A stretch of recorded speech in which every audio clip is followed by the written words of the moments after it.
Hello, everyone. My name is Dr. Joel Rosen. I am the Adrenal Fatigue Recovery Ninja.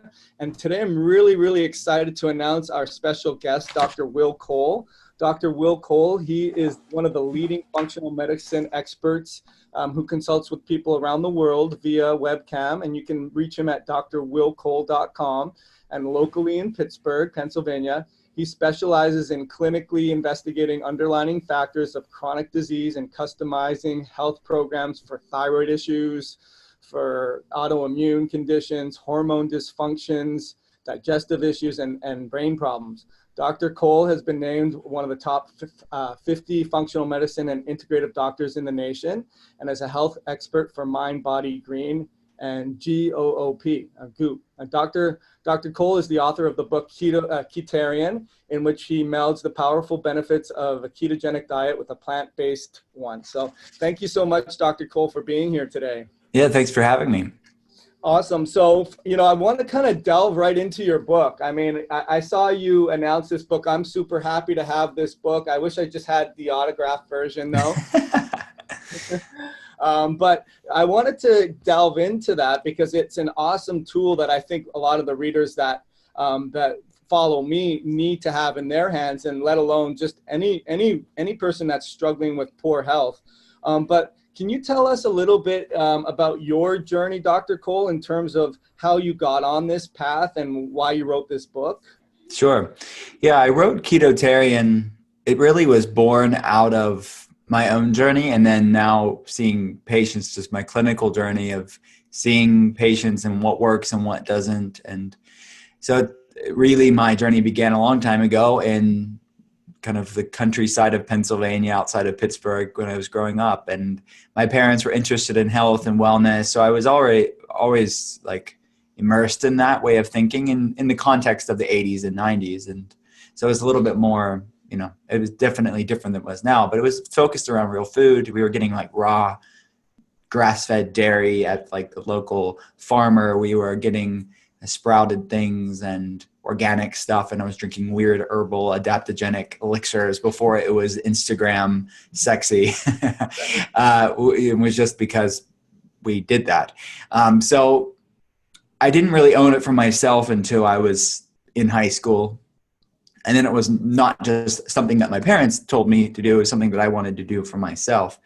And I became a vegan, which I wasn't before that, but I became a vegan because I learned about CAFOs and factory farming and the food industry, and I was done with good intentions. And I had done that for my mid to late teens to my mid to late 20s. And I noticed over that time period slowly, I had more digestive issues, I had more fatigue issues, and what I was doing ultimately wasn't sustainable. The way I was eating plant-based wasn't sustainable. And I was having sprouted grains, sprouted legumes. I was having real food. I knew how to eat that way. I wasn't having tons of junk food just because it was vegan. I was doing it really well, but it wasn't sustainable for me, for my body. And was it better than the standard American diet? Certainly. But just because something's better doesn't mean it's optimal for you. And that's really the heart of what we talk about in functional medicine is we're all different. And even with healthy, good things, what works for you may not work for the next person. And I found that to be true for myself. And I had to evolve from more of a conventional plant-based diet to keto-tarian, which is why I didn't call it that then. It's my made-up word that is this amalgamation between being plant-based but still being fat-burning and getting our fuel from healthy fats and being fat-adapted. And then it was right around that time that I was at my school, which you went to as well, where it's sort of an integrative school where there's DCs and MDs and acupuncturists and oriental medicine all there, kind of learning their crafts and educating people. And I heard of a guy called Datis Karazian, who I'm sure you know, but basically he'd gone to our school and he was talking about this thing called functional medicine.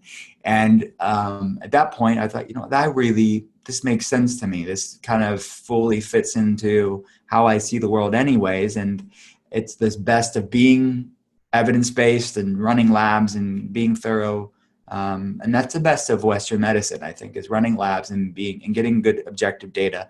And then the best of alternative health, which is actually getting somebody healthy and not just covering up with a medication, which is what really is given for options for people in the standard model of care, largely speaking. So yeah, and that kind of immersion in functional medicine also coincided with my immersion of my food journey. And then again, over the last 10 plus years, I've seen patients around the world talking about this stuff of food and the impact on the gut and the immune system and the brain and our hormones. And that culmination of my own journey and functional medicine and seeing people over their health journey, really what brought about Keto Tarian as it's known today, which is a book. And it's kind of all that great insight into food and how you can be a plant-based ketogenic eater. And you don't have to pick one or the other. It's really, you can do both and get the benefits of both. So that's where it came from.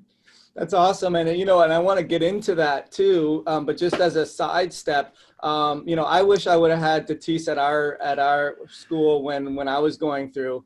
It wasn't until I was graduated with, over $150,000 worth of student debt. The Canadian dollar was 67 cents to the American dollar. And then when I graduated, it was more than the American dollar. So I got double whammied. My wife was pregnant with twins.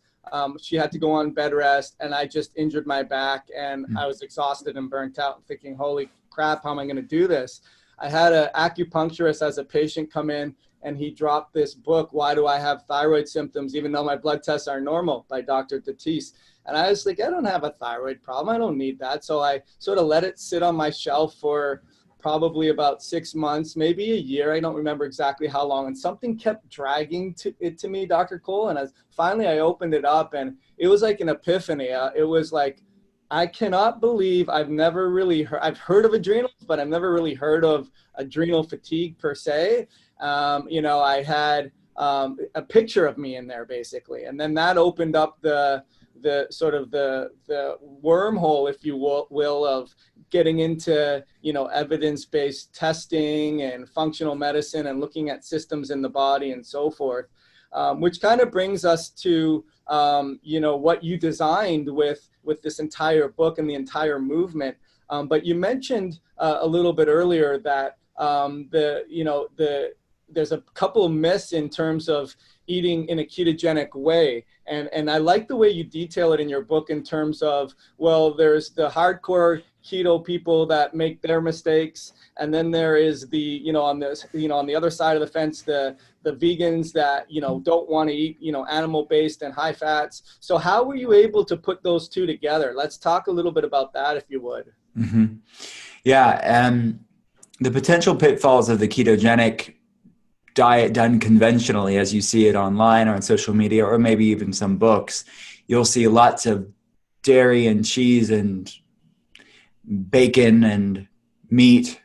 And then obviously the more current carnivore diet, which is, can be seen as more of a high protein ketogenic diet too.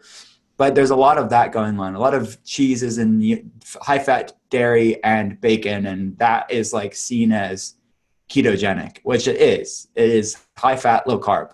But just because something's high fat, low carb, just because something's keto, doesn't mean it's optimal healthy for optimal wellness sustainably. So I have no doubt, and I've seen it before, where there's this honeymoon period with the conventional ketogenic diet. They'll lose weight, they're off of a lot of the garbage, they are off of the refined foods and the junk foods, and they are seeing weight loss, and they see the initial benefits of burning ketones, and there's this sort of honeymoon experience with the conventional ketogenic diet. But what I find is that A, people can hit at a plateau then after that honeymoon period of like, well, like I'm stuck, or B, they're having long-term, they don't feel as good, or C, they are becoming overly obsessed with macronutrients and avoiding plant foods, and then the implications that has in the gut microbiome, which we need for a healthy immune system, and all of the far-reaching implications of the healthy gut microbiome that we get. The more diversity we have in the microbiome, the healthier we are, and we get that from plant foods. So they are not having enough vegetables, or they're avoiding them entirely. So short term, great, fine. If someone wants to experiment with that, I think the carnivore diet can be the ultimate elimination diet. In some way, you're only eating one type of food. But I'm concerned with long-term sustainable wellness, a lifestyle. And that's why, one of the reasons why I created Keto Tarian. The other side of the coin is the conventional plant-based world, the vegans and the vegetarians, or the plant-based light-centric world. They are, to varying degrees, carbitarians. They are having various amounts of whole grains and sprouted grains, and a lot of the ways that I was eating for 10 years plus. The reality with that is that a lot of people don't do well with that when that's the foundation of their plate for years. So short term, again, it's better than the standard American diet. It's just like the honeymoon period with the ketogenic diet. But is it sustainable long term? For some people, certainly. But for everybody, no. We're all different, and a lot of people struggle with that long term. Their digestion's being impacted, their fatigue, they have inflammation levels, their blood sugar's off. There's a lot of issues with that long term, with eating a high carb, low fat, or high carb, whatever fat, they're not even looking at the fats maybe, of the conventional plant-based vegan vegetarian diet. So let's get the benefits of both, which eating plants are great for your health, detoxification, and good for the microbiome, and all the antioxidants and the fiber, all of that stuff. And then let's get the benefits of the ketogenic diet, which is becoming a fat burner, lowering inflammation, increasing brain function and mitochondrial function, and all the great stuff, becoming a fat burner. Let's have the alchemy of both, which is Keto Tarian, this play on words, right? It's this, someone said recently that with Keto Tarian, I created a celebrity couple name like Brangelina or Benifer, but it's this combination of the best of both worlds.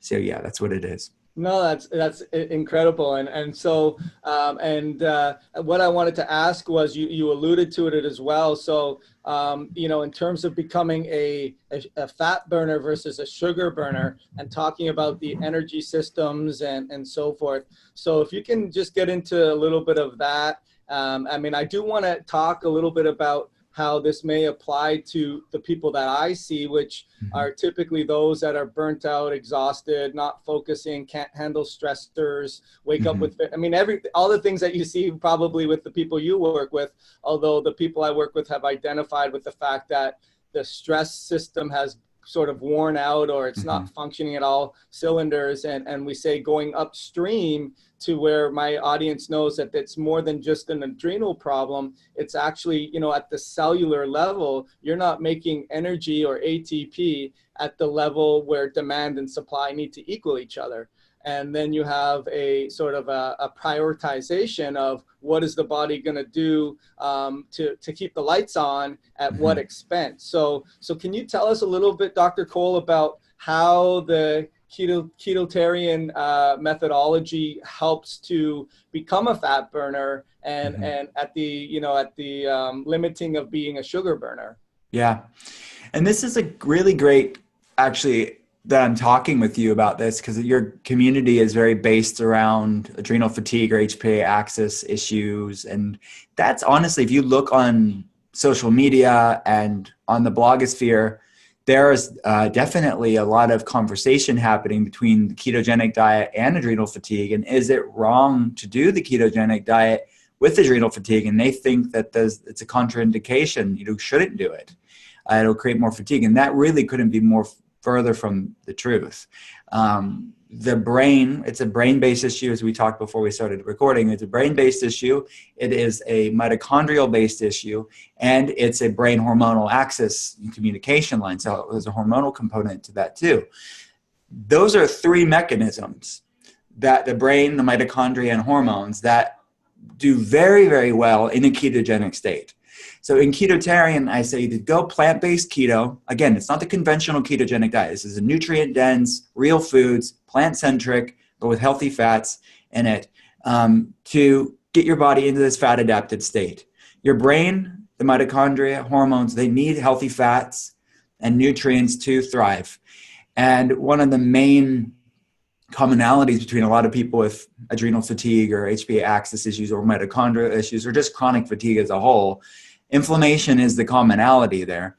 So whatever form of fatigue you're talking about, it oftentimes has an inflammatory component.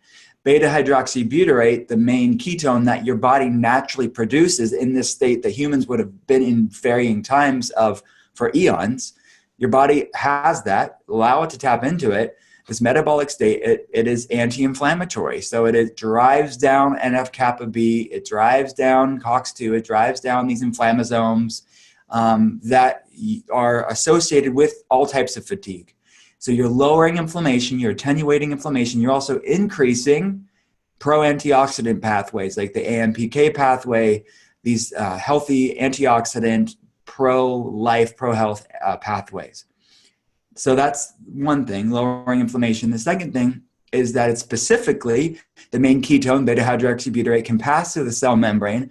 Talk about cellular energy, it actually increases mitochondrial biogenesis. It actually produces more mitochondria to produce more ATP, cellular energy. The ketones that your body naturally produces does this when we allow it. The third thing is that you talk about the brain and the HPA axis, the brain-adrenal axis. The ketone beta hydroxybutyrate can pass through the blood-brain barrier and actually decrease brain inflammation, attenuate the inflammation. It's clean brain fuel.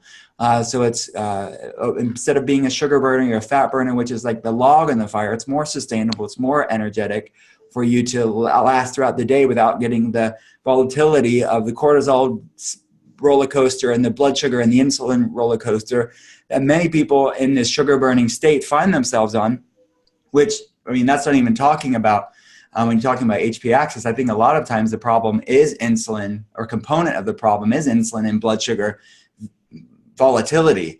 So as you become a fat burner, you're off the blood sugar roller coaster, which impacts cortisol, impacts the brain, and impacts your energy levels and mood and all of that stuff. So you don't have those reactive hypoglycemic problems throughout the day, the low blood sugar problems too.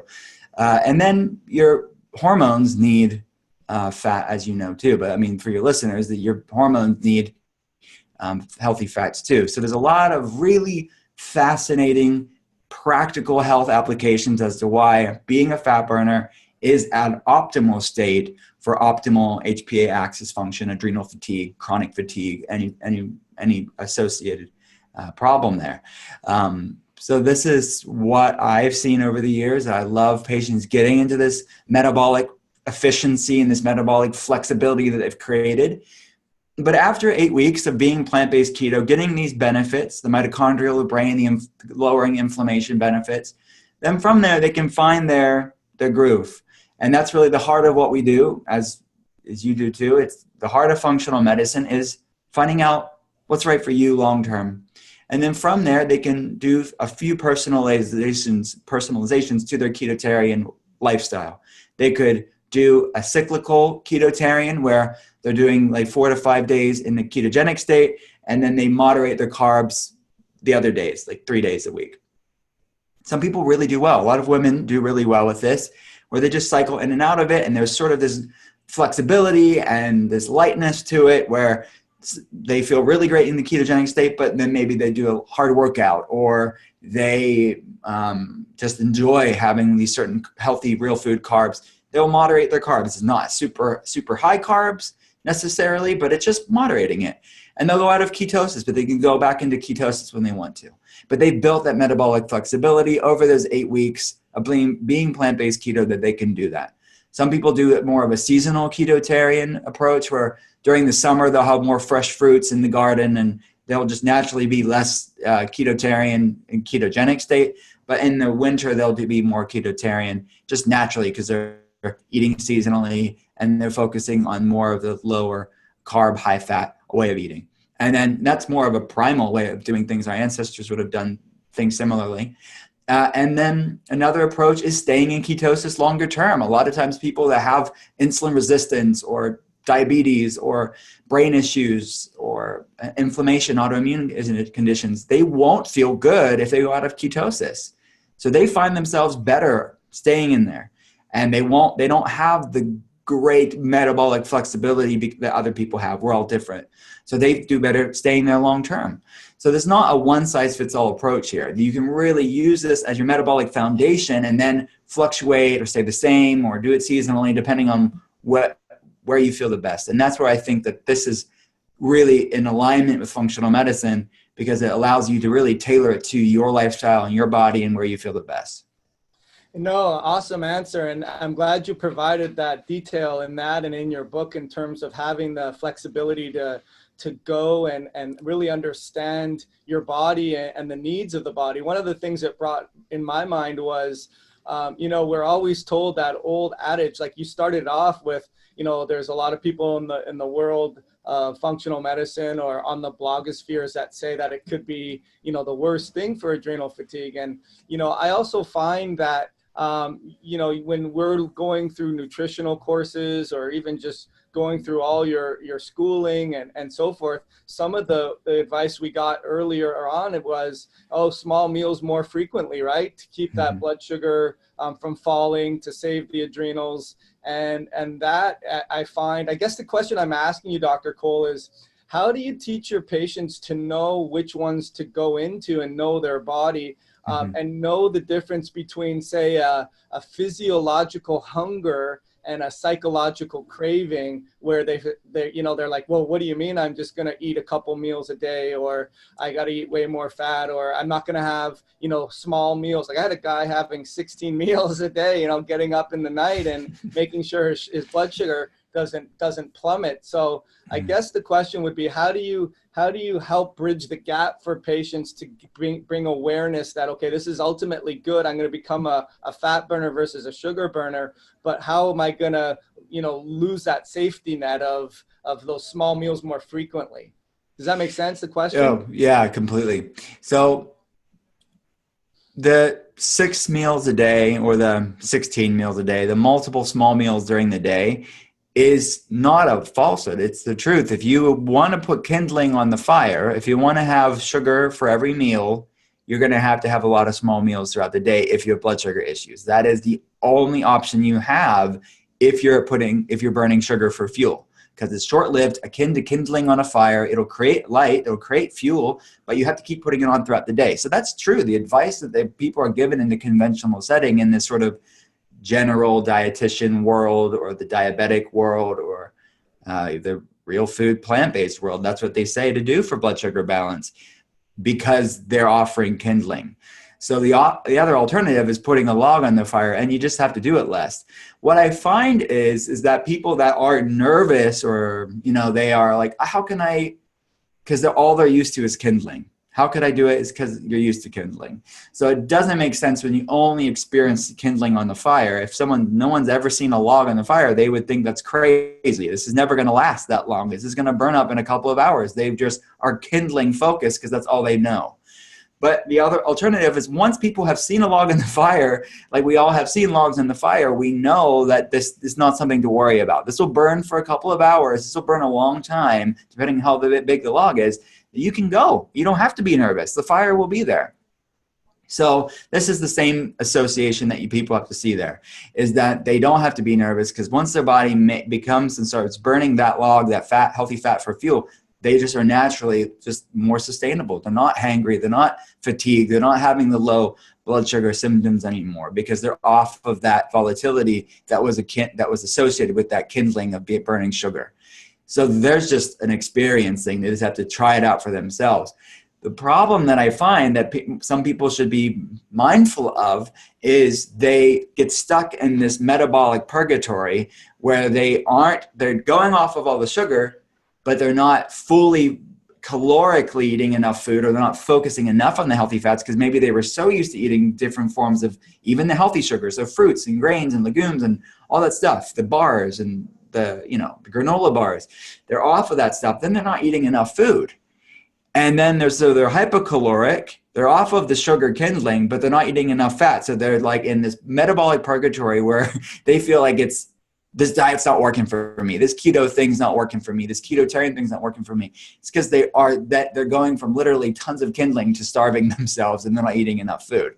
So it's not the ketogenic thing that's not working for them. They're just not eating until satiety. So I would eat more food, focus on healthier fats, give your body the fuel it needs.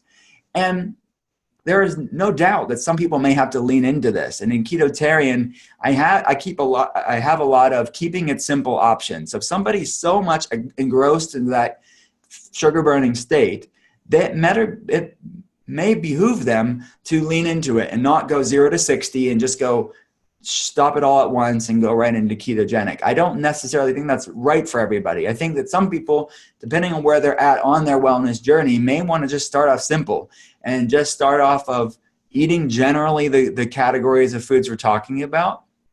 In Keto Tarian, there's vegan keto, vegetarian keto, and pescatarian keto options. So they can focus on these real foods, these healthy fats, but not necessarily be in ketosis. They can focus on these clean proteins, all these good vegetables, and some low fructose fruits. And then at that point, they're like leaning into it. They're making that transition without going like a rubber band and going 0 to 60. And it's just too much for their mind or their emotions or their system to handle. And then from there, they can lean into it. It's just a natural progression into this more fat adapted state.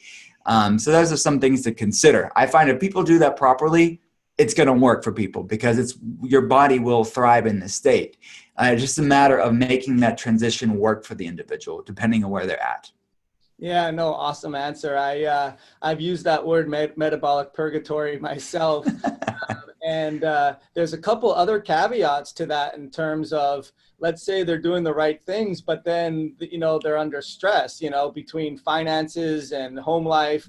That's going to shoot up a lot of cortisol and get them out of potentially ketosis. Or if they're dealing with a major relapse or a retrovirus or whatever it may be, that inflammatory mechanism may also give them some frustration. So, but the other thing is, I think, like you said, is transitioning. If you're doing it properly, Dr. Cole, the first thing, and I'm sure you'll agree, is they'll say, I can't believe how low my sugar cravings are now, or how my cravings have really diminished. And then they start to get that idea. But, just sort of transitioning, you mentioned in the book to test or not to test. So, we do that in our office. We have the Keto Mojo, and we have patients doing baselines and ad hoc readings just to get the calibration up, between what am I feeling right now with what's physiologically happening in the body. How do you recommend your patient base do that as well? Just some insights from you.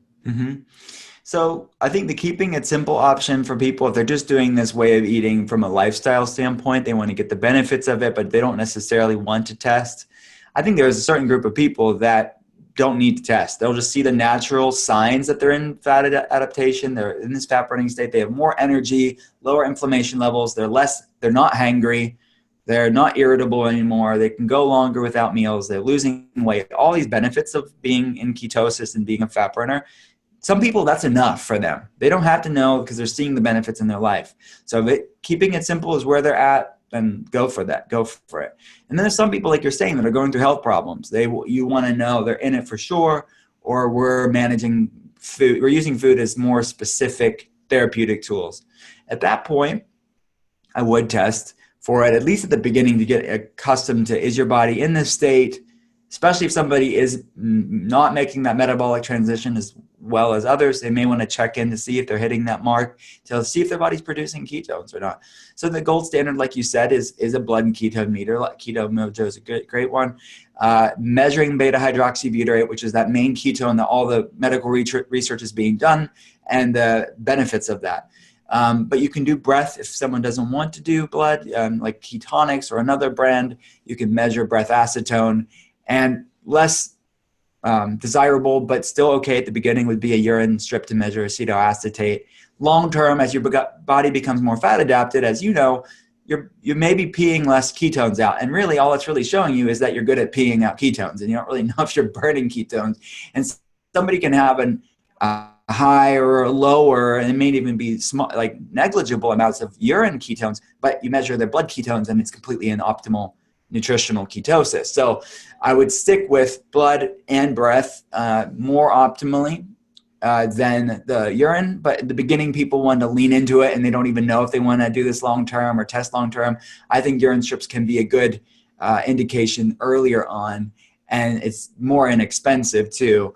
And it's less commitment. They can just buy the strips. So those are the different options that people have. Yeah, no, I think those are great. And I like the adage, I have a term that I tried to patent. It's called reducing your stress footprint, right? I mean, you have your ecological footprint, but simple is better, right? I mean, if we're getting, I have a program, we're getting people to do their glucose, we're doing some pH readings, we're looking at their HRV, and it becomes overwhelming, like how much calories and so forth, and now you're sort of defeating the purpose, right? You're trying to do these data tracking or biohacking, yet at what means you're making it worse than the actual what you're trying to do.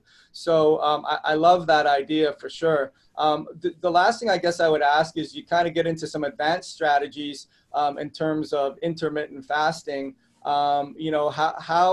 How do you recommend for someone who likes this idea? I'm going to start off slowly. I'm going to increase my healthy fats. I'm going to decrease my carbs. I'm going to keep it plant-based. I'm going to get my protein, not too much, but I realize that I have to eat less often, and I want to do that long sort of intermittent thing. What do you recommend for them? So there's definitely beginner ways to intermittent fast. There's more advanced ways. A beginner way would be very simple. It's just eat between 8 a.m. to 6 p.m. That just goes back to the old adage of don't eat too late, really. And it's allowing your body to go into a fasting state through the night until you break the fast at breakfast. And then the other option is doing a 12 to 6 eating window. It's either like time restricted feedings, as they also call it. But and then other options are more like 2 non-consecutive days. There's crescendo fasting. There's more advanced ways for you to lean into it as well. I think the right way to intermittent fast is the way that works for your body. And there's not, just because something looks great on paper or on an article online doesn't mean it's necessarily right for you. And what I find is, again, people get excited with good intentions and they go and they over fast, and they're not fully fat adapted, and it's the cart before the horse, and then they go and they binge on carbs and junk food, or they are just not fully there yet. And that's not the context of intermittent fasting that I think fits under the umbrella of what we're talking about here. So I think that you should lean into it, get fat adapted, and then from there, really, intermittent fasting will be a natural result of your fat adaptation. You'll just naturally intermittent fast because you aren't hungry, and you eat when you're hungry and eat until you're satiated. So I find that, and that looks different based on other people, your own hormonal issues or gut issues or whatever you're going through, that will look different for different people. So it's both, obviously when people intermittent fast and they're doing it properly, it will produce ketosis, and that's a benefit of intermittent fasting and autophagy and all that good stuff. But it also is a result of fat adaptation, meaning that you'll just randomly skip a meal because you aren't hungry, because you have that log on the fire. So it's both the cause and effect, ketosis, intermittent fasting is of ketosis. So so that's what I think. I think that people should just have a healthy relationship with it, because I think a lot of times when you're talking about food and restriction and fasting, you can get some people, especially coming from the keto world, where it's an unhealthy relationship with fasting. And that's really not where it should be. It should not be about punishing your body. It shouldn't be really a form of an eating disorder disguised as wellness and fasting. This is really born out of you feeling great and just randomly leaning into your wellness. And it's a natural evolution or progression of your journey, not this arduous, like restricted, punishing thing that was like remnants of eating disorders or an unhealthy relationship with foods. I agree 100%. It's kind of like, when it's either I don't know if it's all or none, but it's more in the sense where when you're sort of in the zone, it seems more seamless in terms of the cravings are gone. You can make it to the next morning and not worry about having something at night. You squash inflammation, you help regenerate tissues, and, but if you're worried about it, or you're feeding, you're doing it sort of intermittently, then you could sort of get in trouble and have some problems. The other thing I just wanted to mention with your book, which I think is awesome, Dr. Cole, is the fact that you have a meal plan for 4 weeks. Is that right? Tell me a little bit about that. Yeah. So first half of the book is science and the heart of it, the ethos of why we're doing this and all the cool facts about what we're doing, plant-based keto. And then the other half of the book are 81 different plant-based keto recipes. Again, those vegan, vegetarian, and pescatarian options for people. Over half of the 81 are just completely plant-based. And then there's vegetarian section, we bring eggs and ghee in, and then the pescatarian options with wild-caught fish and shellfish and things like that.